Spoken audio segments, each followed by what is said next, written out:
Hey everybody, Bill Flipper here, and I'm going to do a quick video. This is kind of not the common ones I do, and this is proper credit usage.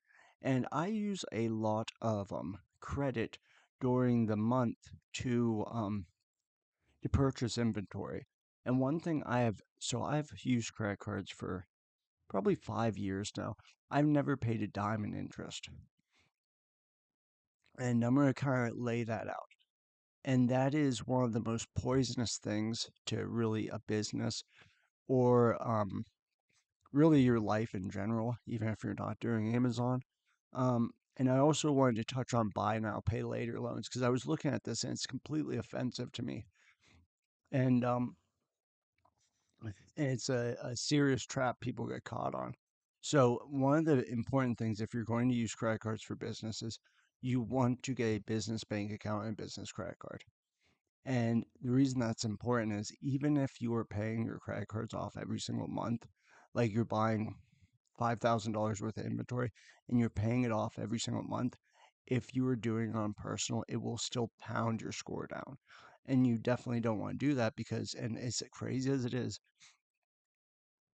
even though you're paying these things off every single month, um, from using that much of your available credit, it's still going to pound the um the credit score down. And I did that myself. So you absolutely do not want to do that. And so you want to get a business bank account, you want to get a business credit card, you want to pay them off every single month.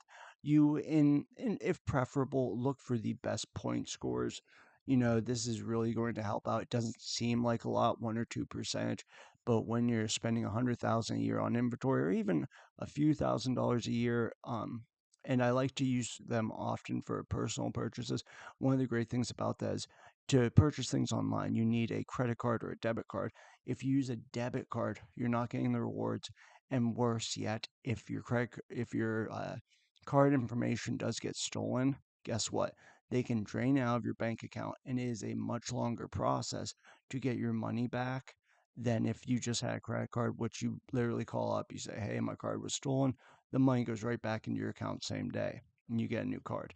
If it's your debit card information, and they drain your bank accounts, it can take actually up to weeks. Let's say your rent's due and you only have one bank account.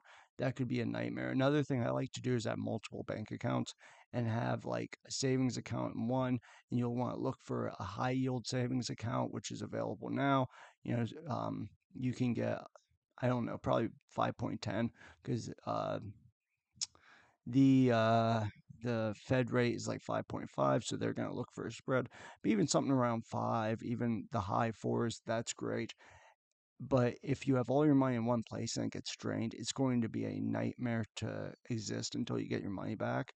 And so it's best to have maybe if you have some extra money, and if not, these are things as you grow into business or you grow into life, you're going to need to know.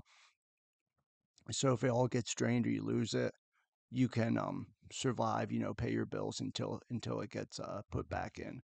Because I've had that. I've had not all my money drained, but like $100, and it takes about 7 to 10 days. Where if I had just used a credit card for those purchases, you get the money back right away. They know, it's a common occurrence, and you're getting the points. And again, these I bet I got it's a reasonable amount, like $300 in points on a 1% card over the year because you're doing all my purchases there, and it certainly does add up. It's just like the Rakuten.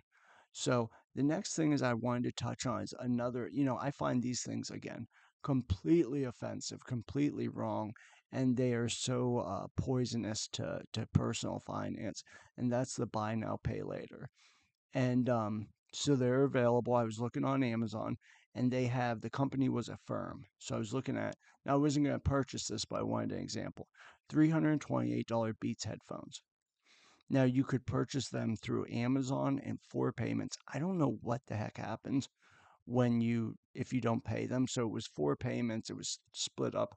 I think it was 65.60 a month for 5 months, and it actually equaled the 328. Now I have no clue. I suspect the fine items is from my understanding, if you miss the payments, the interest is very high, but I'm not quite sure how they do that.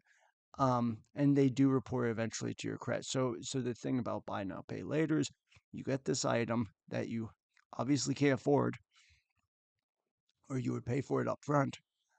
You get it now, and you can pay for it over a few months. It was similar to layaway, but the great thing about layaway is if you didn't pay for the item, you didn't get the item.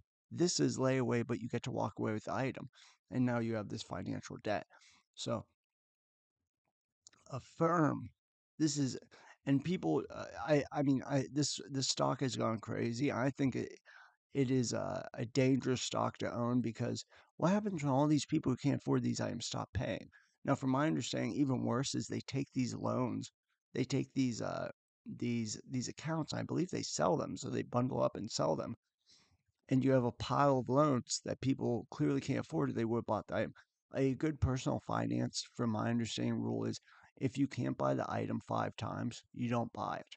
Or if you can't buy the item, I mean, that seems a little high, but 3 or 5 times and be comfortable. So if you're getting an expensive hat or a brand new hat for, the snapback, they're $50. If you can't afford 3 of them, don't buy the hat. Save up and buy it. So anyway, back to this Affirm. It was 23.85 over 18 months. Now, let's just go out here really quick. These are $300 headphones. You're going to need to pay for them for 18 months. This is if you need to pay for your headphones over 18 months, don't buy the headphones. And the final total, if you use a firm, pay for them for 18 months on the $328 headphones was $432, up $100. This is insane. These are the type of things that bury people.